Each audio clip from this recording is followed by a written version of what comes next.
आपदा प्रबंधन के लिए यूएसडीएमए की तैयारी। मुख्यमंत्री ने जागरूकता के लिए 4 वाहनों को किया रवाना। लोगों को सिखाए जाएंगे बचाव के तरीके। विधानसभा सत्र का दूसरा दिन प्रश्नकाल के दौरान विपक्ष ने सरकार को घेरा। स्मार्ट मीटर और भू कानून के मुद्दे पर हंगामा। उत्तराखंड ने भू कानून को कैबिनेट की मंजूरी दी। सीएम बोले ये कदम राज्य के संसाधनों, संस्कृत नागरिकों के अधिकारों की रक्षा करेगा। लिव इन रिलेशनशिप पर कांग्रेस का विरोध। 20 फरवरी को कांग्रेस कार्यकर्ता विधानसभा का घेराव करेंगे, फिर जनमत संग्राम आंदोलन करेंगे। देहरादून में फिर बदला मौसम। सुबह से ही बारिश का दौरा जारी। पहाड़ी और बर्फबारी में लौटी रौनक।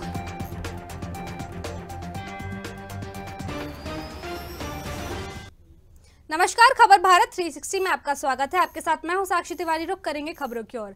खबर देहरादून से है, जहां मौसम एक बार फिर करवट बदल रहा है। बता दें प्रदेश के कई इलाकों में देर रात से बारिश और बर्फबारी हुई है।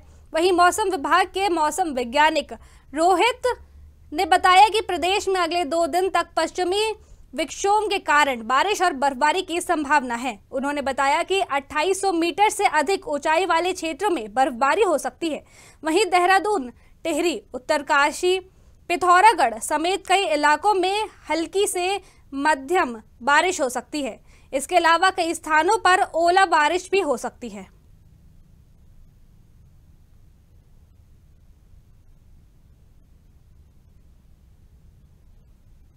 नमस्कार, मैं मौसम केंद्र देहरादून से बोल रहा हूँ। एक पश्चिमी विक्षोभ उत्तराखंड के मौसम को 19 और 20 तारीख को प्रभावित कर सकता है, जिसके चलते जो पीक एक्टिविटी 19 की रात से लेकर के 20 तारीख और थोड़ी बहुत 21 तारीख तक मिलने की संभावना है। इसमें 19 तारीख को उत्तराखंड के उत्तरकाशी, चमोली, पिथौरागढ़ या गढ़वाल में, देहरादून, टिहरी और हरिद्वार जनपद में कहीं कहीं बहुत हल्की से हल्की वर्षा मिलने की संभावना है और 3200 या 3300 मीटर से अधिक ऊंचाई क्षेत्र में वहाँ बर्फबारी मिल सकती है। इसमें जो पीक एक्टिविटी 20 तारीख को है, तो 20 तारीख को उत्तराखंड में अनेक स्थानों पर हल्की से मध्यम वर्षा और बर्फबारी मिलने की संभावना है। 2800 मीटर या उससे अधिक ऊंचाई वाले जो क्षेत्र हैं वहाँ पर बर्फबारी मिल सकती है। साथ ही जो उत्तराखंड के जनपद हैं, जैसे देहरादून, टिहरी, हरिद्वार, पौड़ी, नैनीताल, चंपावत या उधम सिंह नगर जनपद है, वहाँ पर कहीं कहीं गर्जन के साथ वर्षा, आकाशीय बिजली चमकने और ओलावृष्टि की संभावना है। उसके बाद 21 तारीख से जो है एक्टिविटी काफ़ी कम हो जाएगी। केवल जो अंदर के डिस्ट्रिक्ट्स हैं, उत्तरकाशी, चमोली, पिथौरागढ़ या बागेश्वर, वहाँ पर कहीं कहीं बहुत हल्की एक्टिविटी मिलती है। ज़्यादातर जगह मौसम साफ हो जाएगा 21 और 22 तारीख को। तो जो मेन एक्टिविटी 20 तारीख की है, तो इस दौरान लोगों को सलाह दी जाती है कि जब थंडरस्टॉर्म एक्टिविटी होती है, आपको गर्जन की आवाज़ सुनाई दे रही है, तो उस समय अपने घरों के अंदर रहें, खुले स्थान पर ना रहें। अगर खुले स्थान पर हैं तो किसी पक्के स्ट्रक्चर के नीचे खड़े हों, और अगर वाहन चला रहे हैं तो गाड़ी के अंदर ही रहें। थंडरस्टॉर्म एक्टिविटी के दौरान खुली जगहों पे ना निकलें। जी, धन्यवाद। खबर उत्तराखंड के देहरादून से है, जहां कांग्रेस ने एक बड़ी मांग की है। आपको बता दें, कांग्रेस ने राज्य सरकार से भू कानून का मसौदा सार्वजनिक करने की मांग की है। कांग्रेस के प्रदेश उपाध्यक्ष सूर्यकांत धस्माना ने कहा कि सरकार को नए भू कानून का मसौदा सार्वजनिक करना चाहिए, ताकि जनता वास्तविक स्थिति जान सके।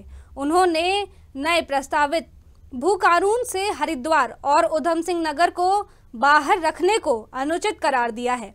वहीं घसमाना ने अपने कैंप कार्यालय में पत्रकार वार्ता की और इस दौरान उन्होंने कहा कि धामी सरकार यह भी स्पष्ट करे कि इस कानून में आखिर एनडी तिवारी की सरकार के बनाए भू कानून से अलग क्या है।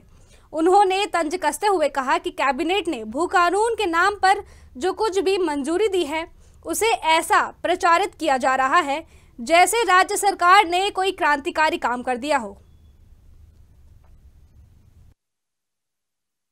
देखिए, भू कानून के बारे में राज्य की सरकार का जो प्रोपेगेंडा चल रहा है, जो महिमा मंडन चल रहा है, जो वाहवाही चल रही है, अभी पता है नहीं कि मसौदा क्या है। उस भू कानून में आपने सबसे पहले तो एक सबसे बड़ी कमी हरिद्वार और उधम सिंह नगर जनपदों को आपने अलग कर दिया।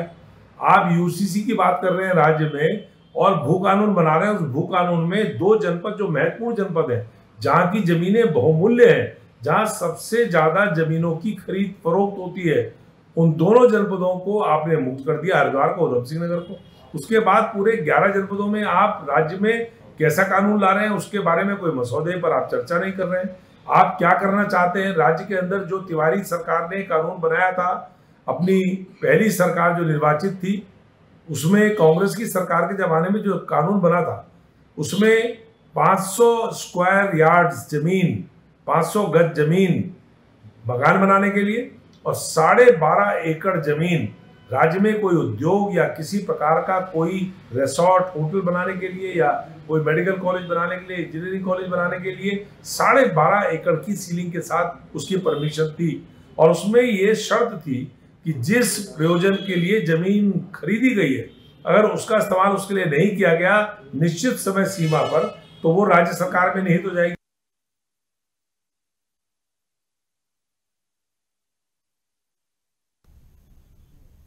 खबर देहरादून से है, जहां स्मार्ट मीटर का मुद्दा उठ चुका है। आपको बता दें, देहरादून में विधानसभा सत्र के दौरान विपक्ष ने स्मार्ट मीटर का मुद्दा उठाया है, जिसको लेकर संसदीय कार्य मंत्री प्रेमचंद अग्रवाल ने सरकार का पक्ष रखा। उन्होंने कहा, स्मार्ट मीटर को लेकर प्रदेश भर में भ्रामक प्रचार किया जा रहा है।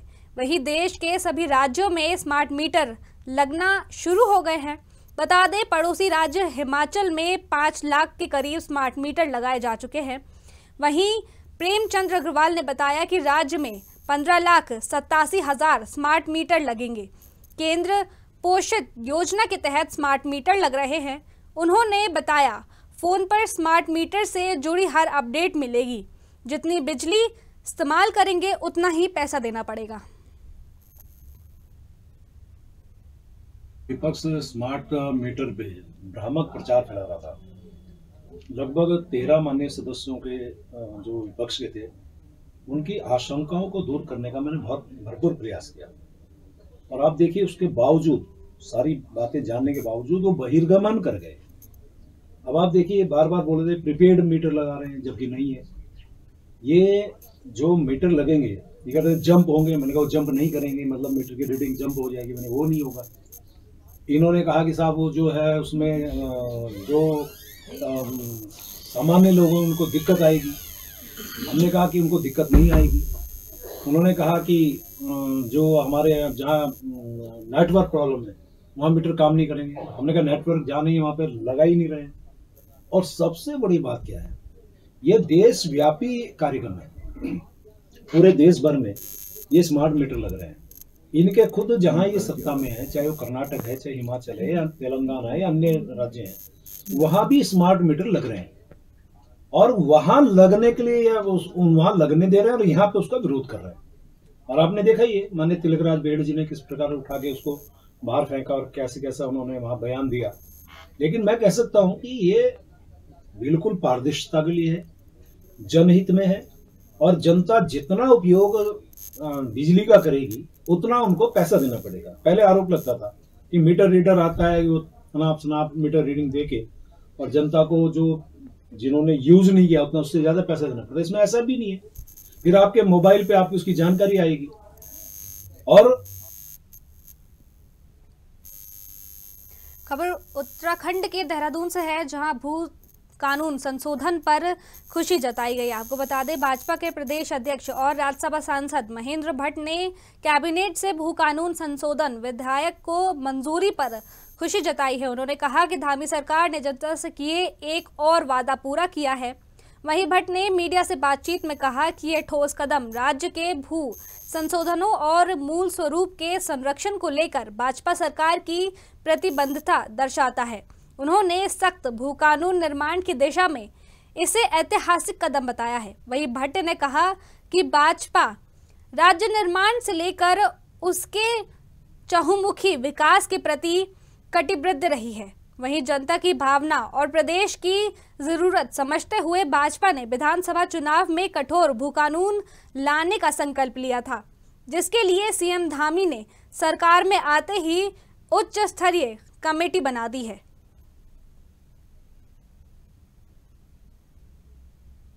जी। देवभूमि उत्तराखंड की जनता के हृदय की मांग, जो देवभूमि के भौगोलिक स्वरूप को, सांस्कृतिक स्वरूप को और अनादि समय तक उसको स्थापित रखने की जो एक बड़ी मांग थी कि राज्य के अंदर भू कानून बने। मैं प्रदेश के यशस्वी मुख्यमंत्री जी आदरणीय श्री पुष्कर सिंह धामी जी को बधाई देता हूँ, उनका धन्यवाद करता हूँ कि उन्होंने जन भावनाओं की इस मांग को धरातल पर उतारा है।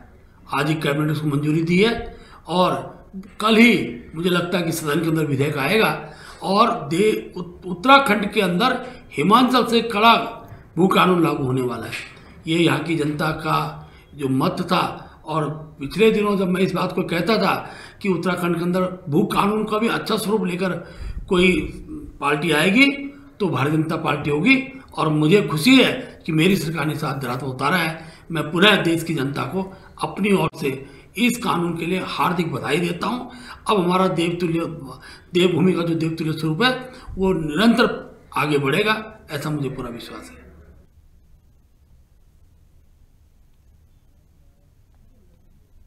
खबर जोशीमठ से है, जहां मौसम का मिजाज बदल चुका है। आपको बता दें, खबर उत्तराखंड के जोशीमठ से है, जहां पहाड़ों में एक बार फिर से मौसम का मिजाज बदल चुका है।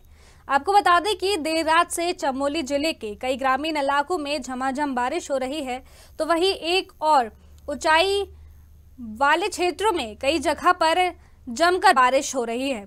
बता दें कि इस वक्त भारत की मिनी स्विट्जरलैंड कहे जाने वाली ओली में तेजी से बर्फबारी हो रही है, जिसके चलते यहां पर पहुंचे हुए सैलानी जमकर ताजी बर्फबारी का लुत्फ उठा रहे हैं। श्री बद्रीनाथ धाम में भी प्राकृतिक मेहरबान नजर आ रही है। यहां पर भी देर रात से लगातार बर्फबारी हो रही है। वहीं अचानक ग्रामीण इलाकों में बारिश और ऊंची चोटियों में बर्फबारी होने से तापमान में काफी गिरावट आ चुकी है।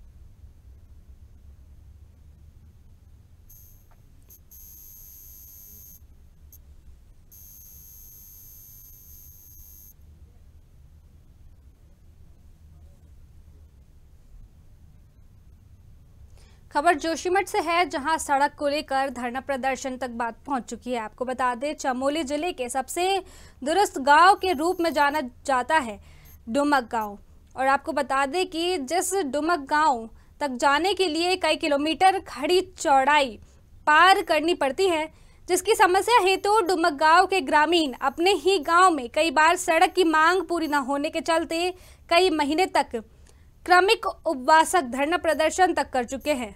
जिस क्रमिक उपवासक धरना प्रदर्शन के दौरान ग्रामीणों ने शासन और प्रशासन की लापरवाही के चलते जमकर नारेबाजी तक की।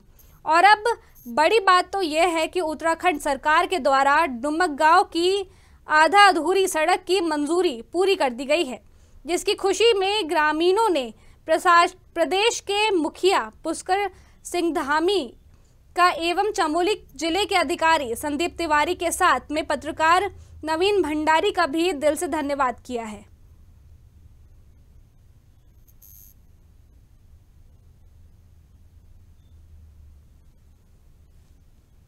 मैं विकास संघर्ष समिति राजेंद्र सिंह भंडारी सभी पत्रकार बंधुओं और पूरे क्षेत्र की जनता को हार्दिक बधाई देता हूं। और जिन जिन लोगों ने हमारी इस मांग को अपने पत्रों के माध्यम से उठाया है, अपने चैनलों के माध्यम से उठाया है, सरकार को जगाया है, उन सभी लोगों को मैं हार्दिक बधाई देता हूं। और पत्रकार नवीन भंडारी जी का भी हार्दिक बधाई देता हूं। उन्होंने शासन प्रशासन तक हमारी मांग को दिखाया और उनके कानों तक पहुंचाया। इसके लिए मैं नवीन भंडारी का भी बहुत बहुत धन्यवाद करता हूं।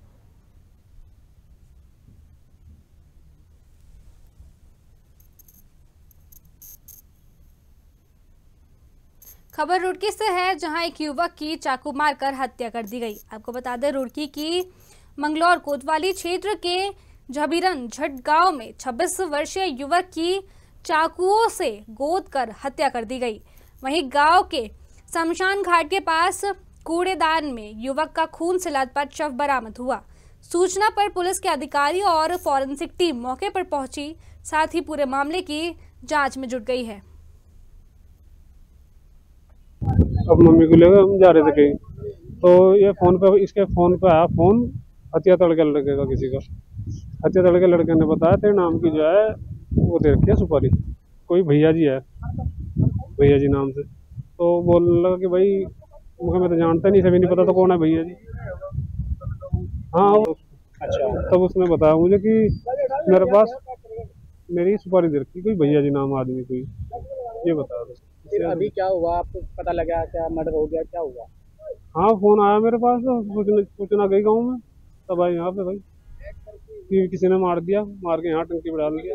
देखिए मॉर्निंग में सूचना मिली थाने को कि यहाँ पर एक बॉडी पड़ी है, तो हमारे इंस्पेक्टर मंगलौर तुरंत यहाँ पे पहुँचे, फिर हम लोग भी यहाँ पे आए, तो लग रहा कि हत्या का मामला है, चाकू से कई सारी कट हैं। बाकी सस्पेक्टेड या जो परिजनों के द्वारा संदेह व्यक्त किया जा रहा है उसमें हमारी टीमें काम कर रही है। जल्दी हम घटना का क्या कारण है, कौन इसके पीछे, वो घटना क्रम हम जल्दी खोलेंगे। सुबह नहीं, घटना तो शायद रात की प्रतीत होती है, लेकिन जो बॉडी देखिए सुबह जो यहाँ कुछ बच्चे दौड़ लगाने आते हैं उन्होंने पुलिस को या ग्राम प्रधान के माध्यम से पुलिस को सूचना दी। अब देखिए हमें तो बॉडी मिली है, बाकी जांच का विषय है, इन्वेस्टिगेशन का पार्ट है, जैसी चीजें फैक्ट से पता लगी उस हिसाब से आगे।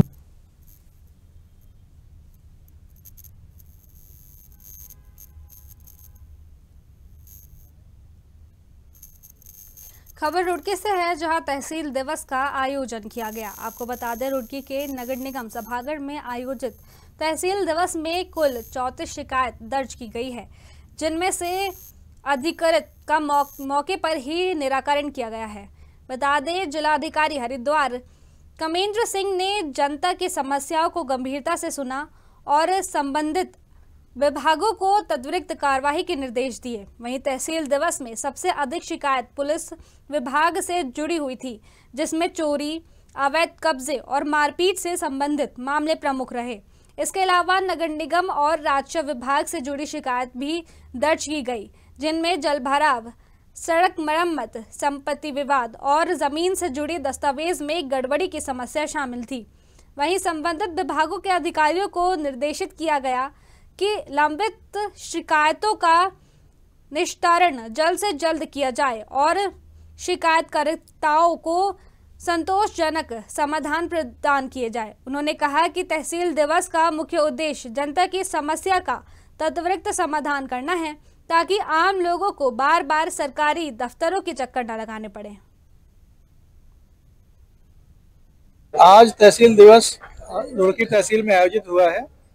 सभी जिला स्तरीय अधिकारी यहाँ उपस्थित थे और इसमें कुल 34 शिकायतें आज प्राप्त हुई हैं, जिसमें से कतिपय शिकायतों पे तत्काल मौके पे भेजा गया है समाधान के लिए, और कतिपय शिकायतों के लिए लोगों को निर्देशित किया गया विभागों को कि तत्काल उनकी शिकायत का समाधान करके यहाँ पर भेजें। इसके अलावा 4 शिकायतें पुरानी तहसील दिवसों की पेंडिंग थी, उनके बारे में व्यक्त करके चर्चा हुई है और निर्देश दिए गए हैं कि उनको 3-4 दिन के अंदर समाधान करके यहाँ पर भेज दें। मुख्य रूप से आज यहाँ पर पुलिस विभाग की समस्याएं थी और राजस्व की समस्याएं थी और नगर निगम की समस्याएं थी। इन 3 विभागों की ज्यादा समस्याएं आज आई हैं। बाद जो शिकायत आई थी उनके बता तो रहा हूँ कि केवल 4 शिकायतें बची हुई थी, बाकी का समाधान आ गया है। उन 4 को निर्देशित किया गया कि तत्काल वो लोग भी समाधान करके भेज दें। बाकी इस बार जो 34 आई हैं, इनकी भी जो है हफ्ते 10 दिन में शिकायत का समाधान करके लोग भेज देंगे। कुछ तत्काल प्रकृति के हैं, उसमें आजकल भी समाधान करके भेज देंगे। कई को कोतवाली में बुलाया गया है, आज ही बुलाया गया है, कई को 4 बजे नगर निगम में बुलाया गया है, इन सब का समाधान होगा। इस वक्त की बड़ी खबर देहरादून से है, जहां यूसीसी पर कांग्रेस का विरोध जारी है। आपको बता दें, कांग्रेस का विधानसभा कूच, यूसीसी पर कांग्रेस का विरोध जारी। देवभूमि में लिव इन रिलेशनशिप के पंजीकरण का कर रही विरोध। भारी संख्या में पुलिस बल भी तैनात। विधानसभा से पूर्व ही रोका गया। नुक्कड़ नाटक के माध्यम से लोगों को किया जा रहा जागरूक। बड़ी खबर आपको बता दें, देहरादून से है, जहां कांग्रेस का विधानसभा कूच। यूसीसी पर कांग्रेस का विरोध जारी। देवभूमि में लिव इन रिलेशनशिप के पंजीकरण का कर रही विरोध। भारी संख्या में पुलिस बल भी तैनात। नुक्कड़ नाटक के माध्यम से लोगों को किया जा रहा जागरूक।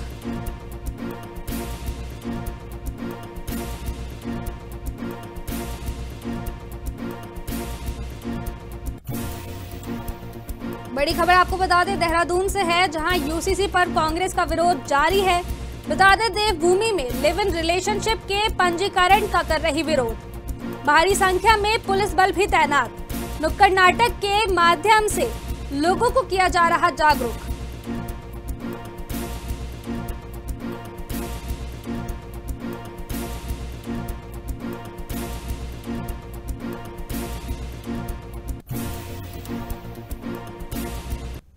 फिलहाल खबरों में बस इतना ही। बनी रही खबर भारत 360 के साथ। धन्यवाद।